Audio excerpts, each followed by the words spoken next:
Salut YouTube, on se retrouve pour une nouvelle vidéo, donc pour le T248 de chez Trustmaster.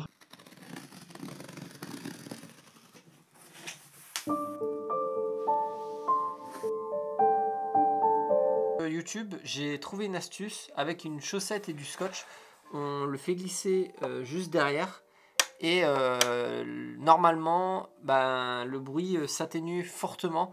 Donc si vous connaissez pas cette astuce, vous découpez une chaussette, enfin du tissu très fin, et vous le mettez juste derrière et vous mettez du scotch pour pas que ça parte. Bon les gars, ça y est, je vous ai donné mon ressenti au niveau du volant et du pédalier. Là, ce que je vais faire, je vais le monter sur mon bureau et après, je vais vous donner mon ressenti pendant que je conduis et on va voir tout ça ensemble. Donc il y aura une VOD de stream, donc comme ça vous verrez comment ça rend en stream. Je l'ai essayé, donc là on est au jour suivant. Du coup je vais vous montrer le setup que j'ai fait pour ce volant. Vous allez voir, il y a quelques astuces ou quelques idées. Et vous risquez de voir quelques images de mon setup gaming et mon setup de streaming. Mais pas dans sa globalité, juste parce qu'il y aura le volant et ça sera en fond. Parce que j'aimerais bien dédier cette vidéo pour les 500 abonnés. Ou les 1000 abonnés. On verra ça en streaming. Donc ce qu'il en est pour ce setup, les amis, j'ai pris une caisse de chez Ikea et j'ai glissé du coup le pédalier dedans. Au fond de ce cube de rangement, j'ai mis un petit carton pour que je puisse avancer le pédalier au maximum vers moi. Et j'ai pu poser donc le volant dessus comme vous le voyez, pour qu'en fait j'ai fait ce système là pour que je puisse quand même continuer à utiliser le bureau assis debout. Les gars, parlons de ce petit écran qui est magique. Donc comme dans la vidéo, vous avez les tours par minute, les kilomètres heure, les rapports, vous avez votre positionnement en course, votre meilleur tour en circuit. Donc c'est vraiment ce qui fait la différence entre tous les volants dans cette gamme de prix. Du coup, j'installe le volant sur mon bureau et c'est hyper efficace.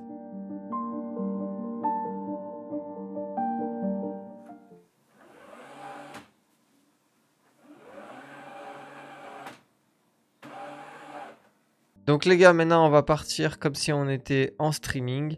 Je vais vous montrer un peu le nouveau overlay, comment ça va se faire en streaming avec le volant. Et puis on va se faire quelques tours sur le prochain circuit de la compétition en coop avec Gis.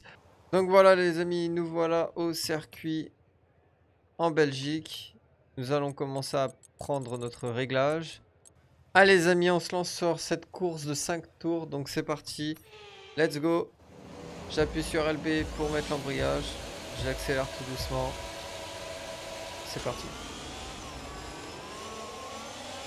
J'ai un peu de mal au départ, je me fais assez griller.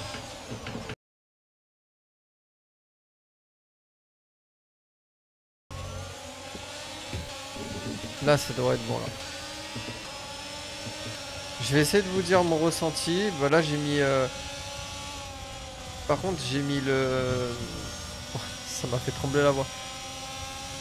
J'ai mis le retour de force à fond. Donc pour le coup, je trouve que le retour de force, ça manque un peu de patate. Après, je pense que c'est une question d'habitude. On sent bien les... On sent bien les vibrations. Les éléments qui sont sur la route, on les sent très très bien. Donc ce qui est agréable. Donc on va essayer de faire des dépassements. Donc là je les rattrape, c'est parce que le niveau des IA sont au niveau 55. Allez, premier extérieur. Pas mal, c'est assez propre. Donc aussi au niveau du freinage les gars, n'hésitez pas à le régler dans le réglage, la pression du frein. Puisque j'arrêtais pas de bloquer les roues et j'ai mis juste à 98 au lieu de 100. Et ça allait largement mieux. Allez, on va essayer d'attaquer Georges Russell. Donc on va essayer de faire un intérieur sur Georges Russell. Plutôt un extérieur.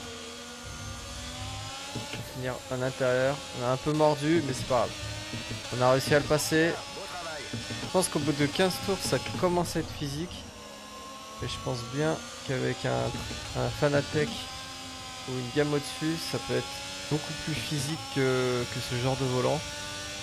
Parce qu'au bout d'un certain temps, je pense que c'est un peu comme le sport. Au bout d'un moment, on va plus sentir la charge du retour de force du volant. Quand vous faites beaucoup de sport. Wow. Ok, j'ai pas fait exprès. Je pense que je vais avoir une pénalité. Ok, bah les amis, je suis foutu. Vous voyez, c'est assez plaisant. Là, si je secoue comme ça, là, bah normal qu'elle part. Mais voilà, je voulais vous montrer. Oh bah là, je suis mort. Voilà, je voulais vous montrer un peu le retour de force, comment il réagissait. Bon les amis, conclusion de cette vidéo. Ce volant, il est vraiment plaisant. Je pense qu'il est un poil au-dessus du G920. Et je pourrais même dire qu'il est un peu au-dessus du PXN V10 que j'avais testé et que la review est sur ma chaîne. Que le T248, les gars, il est ultra compatible avec les consoles. Il n'y a aucun problème. Je mets le mot ultra parce que il a un écran LCD qui est réglable. Et par exemple, quand vous affichez votre position, c'est en temps réel. Quand vous affichez votre chrono, c'est vraiment hyper précis, donc c'est vraiment un bon point. Tous les volants devraient avoir ce mini écran LCD qui est incroyable. Franchement, ça donne du peps à ta course. Et ouais, je mets que du positif sur ce volant. Si vous voulez d'autres reviews d'autres volants, j'attendrai que des marques me contactent tout simplement pour tester leur volant et faire une review pour essayer et vous partager un peu mon ressenti de ces volants là, parce que j'adore faire ça. C'est le deuxième volant, donc on est à la deuxième review d'un volant. Et donc ce T248 de chez Trustmaster, j'ai vraiment kiffé et donc je pense le garder pour le reste de la saison en coop. N'hésitez pas à vous abonner si la vidéo vous a plu et à liker cette vidéo. Merci, on est bientôt 200 followers, donc je suis vraiment content. 200 abonnés les gars, c'est incroyable. Il me reste que une vingtaine d'abonnés à avoir pour atteindre les 200. Mais je vous fais confiance et je pense qu'on va les atteindre. Les amis, on finit par ça. Vous avez tout dans la description. Si vous voulez me suivre sur Twitch, vous avez les liens de la chaîne Twitch. Si vous voulez me suivre sur Insta, vous connaissez. Hein. Et donc je fais du multi-stream pour ceux qui ne le savent pas. Et j'attends en fait de voir quelle sera la plus grosse communauté en live.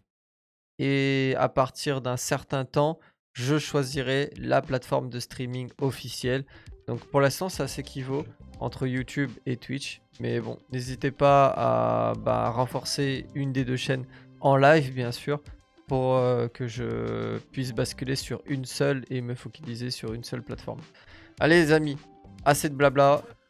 À la prochaine. Ciao.